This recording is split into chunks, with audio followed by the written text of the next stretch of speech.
Kuwang-kuwa ng kamera ang disgrasyang inabot ng ilang kalahok sa taunang kompetensya po paligsahan sa Ayan, bisikleta, ang tanyag na Tour de France. Ayan po, cycling, kung tawagin.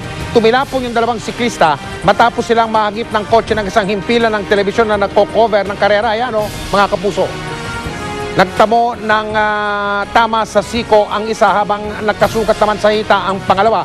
Pero pareho nilang itinuloy ang karera.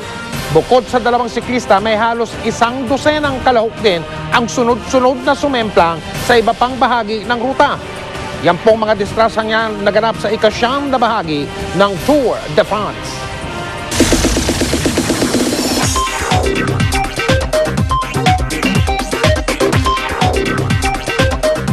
Kahit kagagaling lang sa isang foot operation, sumabak agad sa trabaho si Solen Yusaf. Bigay todo pa nga siya sa kanyang performance kahapon sa Party Pilipinas. Makichika kay Nelson Kanya. Nakasaklay at hirap si Solen Yusaf na maglakad ngayon. Katatapos lang kasi ng kanyang operasyon sa kanyang paa bago mag-weekend. Ayon kay Solen, matagal na raw niyang iniinda ang sakit ng kanyang paa dahil sa isang minor accident nung contestant pa lang siya sa Survivor Philippines. Matapos ang operasyon, isang maliit na pirasong bubog daw ang nakita sa loob ng kanyang paa. Parang like this deep. Tapos, isang chunk. Aabutin pa raw ng 3 buwan bago siya makapaglakad ng tuluyan na walang saklay. Pero kahit pa nasa ganitong kondisyon si Solen, tuloy pa rin ang kanyang performance sa Party Pilipinas kahapon. Nakuha pa ni Solen na magbigay ng isang sexy number kahit iika-ika siyang pumanik sa stage. Tuloy din daw ang kanyang plano na mag-launch ng album sa susunod na linggo. What kind of songs are you singing? Well, it's kind of like dancey but chill in the same time. We made a remix. Nelson Canlas, updated sa Showbiz Happenings. Si Nel Tiangco, ang inyong kapusong totoo.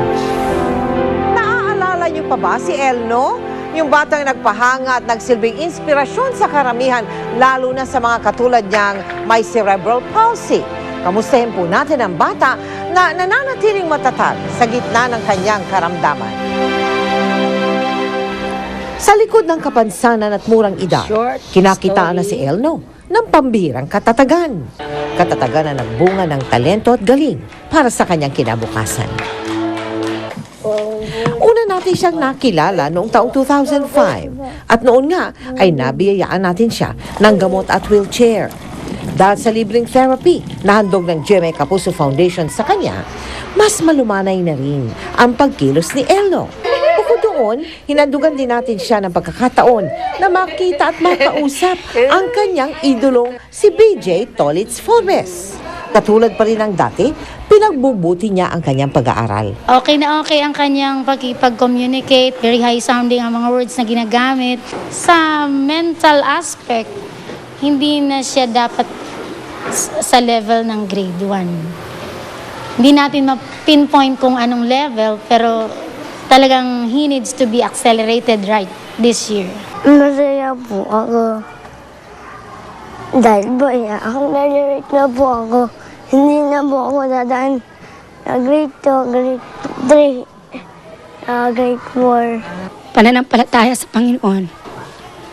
And then, nakita ko sa anak ko yung kanyang talagang matutuwa ka bilang isang magulang na yun sa pagtsatsaga ko, tinutulungan niya ako.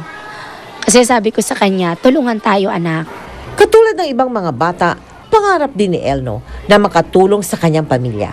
Kaya kahit anumang pagsubok ang dumating, nananatiling matatag ang ating bida. O kung ano man mo yung binibigay niyo, maraming salamat mo.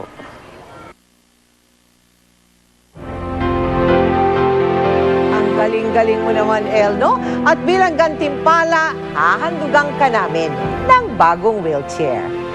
Baka po meron sa inyo dyan na nangangailangan din ng wheelchair. Tumutok na po kayo dahil mamimigay muli ang GMA Kapuso Foundation ng 50 wheelchair para sa mga may edad 14 hanggang 50. Ito po ay bilang pakikiisa ng GMA Kapuso Foundation sa National Disability Prevention and Rehabilitation Week. Para sa karagdagang detalye, tumawag lang po kayo sa mga numero na inyong nababasa ngayon sa inyong television screens. Bukas po ang tawag Martes. At maghanda ng rekomendasyon mula sa doktor. Para po naman sa inyong mga donations, maaari po kayo makapag-ugnayan sa aming tanggapan o magdeposito sa aming mga bank account. Maaari po kayo mag-log on sa www.kapusofoundation.com.